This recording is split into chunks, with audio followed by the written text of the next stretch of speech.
সামনেই পশ্চিমবঙ্গে 2026-এর বিধানসভার নির্বাচন রয়েছে। আর এই বিধানসভার নির্বাচনকে কেন্দ্র করে অলরেডি দলগুলো সভা আন্দোলন করতে শুরু করে দিয়েছে, কাদা ছোড়াছুড়ি করতে শুরু করে দিয়েছে। আর 7 থেকে 8 মাস পর পশ্চিমবঙ্গে বিধানসভার নির্বাচন হতে চলেছে। এরই মধ্যে মমতা বন্দ্যোপাধ্যায়ের জন্য বড় একটা খারাপ খবর উঠে এলো। টিএমসি দল 2026-এর বিধানসভার নির্বাচনের আগে কি শেষ হয়ে যাবে?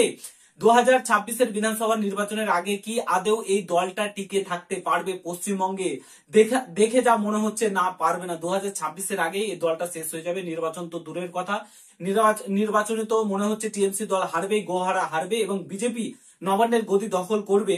কিন্তু তার আগেই মনে হচ্ছে টিএমসি দল দ্বিতীয় পড়বে বিধানসভা নির্বাচনের আগে, যেটা মনে হচ্ছে।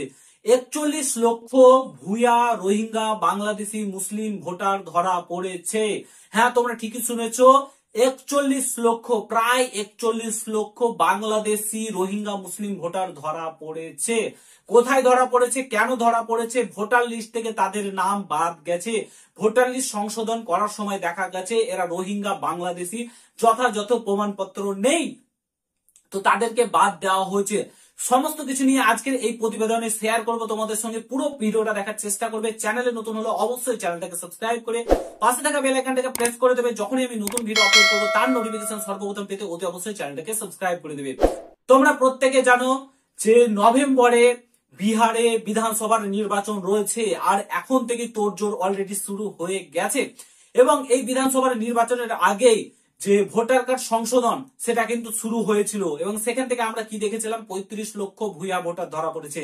এখন যে আপডেটটা উঠে এসেছে সেটা হচ্ছে প্রায় 41 লক্ষ প্লাস ভুয়া বাংলাদেশি রোহিঙ্গা ভোটার ধরা পড়েছে। তাদেরকে তাড়ানো হবে, তাদেরকে বাংলাদেশ পাঠানো হবে, সেই কাজ শুরু হয়েছে। এবং এরই মধ্যে মমতা বন্দ্যোপাধ্যায়ের কপাল পুড়েছে। এরপরে কিন্তু 2026-এ পশ্চিমবঙ্গে নির্বাচন রয়েছে বিধানসভার।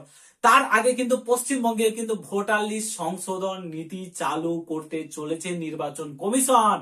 মনে করা হচ্ছে পশ্চিমবঙ্গে প্রায় 1.5 কোটি মুসলিম বাংলাদেশি রোহিঙ্গা ভোটার ধরা পড়তে চলেছে বলে মনে করা হচ্ছে, প্রায় 1.5 কোটি। তো এই 1.5 কোটি ভোটার কিন্তু সম্পূর্ণটাই মমতা বন্দ্যোপাধ্যায়কে ভোট দিত। তো মমতা বন্দ্যোপাধ্যায়ের কিন্তু কপাল পড়লো। এবং নির্বাচন কমিশনের সূত্রের খবর, বিভিন্ন জায়গা থেকে সূত্রের খবর, এই যে ভোটার লিস্ট সংশোধন সেটা শুরু হচ্ছে আগামী আগস্ট মাস, অর্থাৎ এর পরের মাস থেকেই কিন্তু শুরু হতে চলেছে। তো পশ্চিমবঙ্গে কিন্তু মমতা বন্দ্যোপাধ্যায়ের কপাল পুরো 2026-এর বিধানসভা নির্বাচনের পর্যন্ত টিকে থাকবে, লড়তে পারবে কি আদৌ এই দলটা, সেটাই এখন সবচাইতে বড় প্রশ্ন। রোহিঙ্গা বাংলাদেশিদেরকে কিন্তু তাড়ানো হচ্ছে এবং তাদেরকে বাংলাদেশে কিন্তু পাঠানো হচ্ছে, যেটা পশ্চিমবঙ্গে আমার মনে হয় সবচাইতে বেশি করা দরকার। কারণ পশ্চিমবঙ্গ থেকেই ঢুকছে গোটা ভারতবর্ষের রোহিঙ্গা বাংলাদেশিরা, তাদেরকে তাড়ানো দরকার। এবং তার জন্য ভুক্তভোগী হচ্ছে আমাদের ভারতের মুসলিম ভাইরা, কিন্তু এর জন্য ভুক্তভোগী হচ্ছে এবং তাদের উপর অত্যাচার হচ্ছে, তাদেরকে সন্দেহজনক চোখে দেখা হচ্ছে। তো এর জন্য অবশ্যই বাংলাদেশিদেরকে তাড়ানো দরকার এবং রোহিঙ্গাদেরকে তাড়ানো দরকার, বাংলাদেশে প্রেরণ করা দরকার, বাংলাদেশে পাঠিয়ে দেওয়া দরকার। সেটাই কিন্তু নির্বাচন কমিশন একটা ভালো কাজ করেছে। বিহারে প্রায় 41 লক্ষ ভুয়া ভোটার ধরা পড়েছে, পশ্চিমবঙ্গে প্রায় 1.5 কোটি ভুয়া ভোটার কিন্তু ধরা পড়বে। এবং এটাকে বাঁচানোর জন্য মহামন্ত্র অলরেডি কলকাতা হাইকোর্ট চলে গেছে, যাতে তোমার পশ্চিমবঙ্গে কোনো সংশোধন নীতি না হয়, ভোটার কার্ড সংশোধন নীতি যাতে না করা হয়, তার জন্য অলরেডি চলে গেছে। মমতা বন্দ্যোপাধ্যায় কেন এদেরকে বাঁচানোর চেষ্টা করছে? শুধুমাত্র ভোট ব্যাংকের লোভে? আর এর জন্য যে পশ্চিমবঙ্গবাসী সারা ভারতবাসীর ক্ষতি হচ্ছে সেটা কে দেখবে? এদেরকে রাখা যাবে না, এদেরকে বাংলাদেশে তাড়িয়ে দেওয়া হবে। এবং সবচাইতে বড় ক্ষতিগ্রস্ত যদি হয় তো মমতা বন্দ্যোপাধ্যায়ের সরকারের ক্ষতিগ্রস্ত হবে।